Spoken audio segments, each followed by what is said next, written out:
Assalamu alaikum and welcome. So glad you're here. Today, we're going on a bit of a hunt. We're tracking down a real master of disguise in the Arabic alphabet.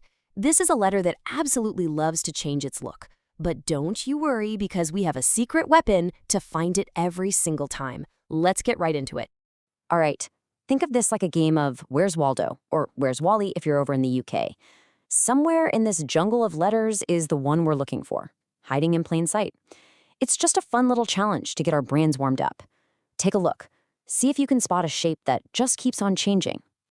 And here's our target. This is the letter Kaf. This is what it looks like in its full standalone form. You know, when it's just hanging out by itself, not connected to anything.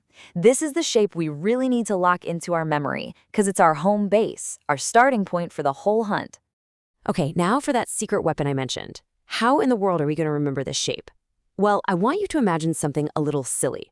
Picture a big cow, and tucked right inside is a tiny baby cow, a little calf. I know. It's a bit out there, but trust me on this little memory trick works like a charm.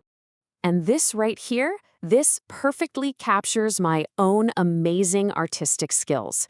As you can tell, you definitely don't need to be an artist for this to work. The whole point is just to have this funny, memorable picture in your head. A big cow with a little calf inside. That, my friends, is the letter Kaf. Now, here's the really crucial part. This is where the shape-shifting happens. When calf is by itself, it's our full cow.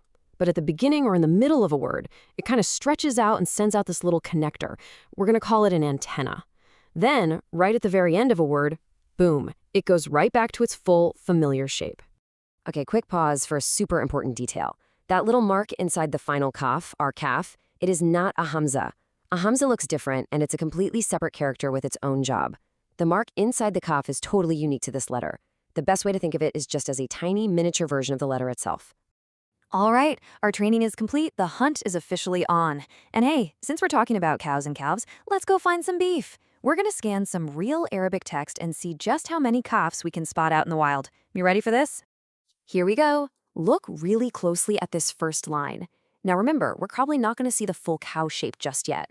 We're on the lookout for that antenna we talked about, the shape that tells us a kaf is connected right in the middle of a word. Do you see it anywhere? There it is. Gotcha. That's the kaf in its medial or middle form. See how it has that little antenna popping out, connecting to the letters on both sides? That's our first catch of the day. Excellent work. Okay, on to the next one. Don't lose your focus. The hunt is still on. Scan this new piece of text. We're still looking for that same telltale antenna shape. Where could it be hiding this time? Boom! There it is, right at the beginning of the word. This is what we call the initial form. Notice how its antenna is only reaching forward, right? It's connecting to the very next letter. Another great find. Okay, it's time for our final challenge. We found the middle and the beginning forms. Now, somewhere in this line, the final form is hiding. Remember what you're looking for. The whole shebang. The full cow with the calf shape, sitting right at the end of a word. And there it is. Will you look at that? After it connects to the letter before it, it just returns to its full, beautiful, original shape. You can clearly see the kaf and the kaf right there. You've now officially spotted all the different forms of kaf. Fantastic. You know, finding the letter is a huge step, but now let's make sure this knowledge really, truly sticks. We're going to go from just seeing the letter to actually knowing it deep down. This next tip, well, it's a real game changer for locking in what you've just learned. This is so important.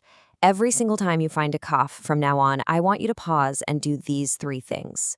First, see it. Really look at it. Second, say its name, kaf, right out loud. And third, physically write that shape down on a piece of paper. This combination of seeing, speaking, and writing, it will cement that letter in your mind like nothing else. Let's just take a quick moment here to appreciate what you've actually accomplished. You can now recognize the letter kaf no matter how it tries to disguise itself. On its own, at the beginning of a word, squished in the middle, or right at the end. That is a fantastic new skill to have. And this really, really matters. Every single letter you master, every shape you learn to recognize, it's a real, tangible step forward on this incredible journey of learning to read the Quran. You are making genuine progress, and you should be really proud of that. So I'll leave you with this final thought. You've successfully tracked down the cow and its calf. You've mastered this tricky shapeshifter. The only question left is, are you ready to go hunt down the rest of the alphabet?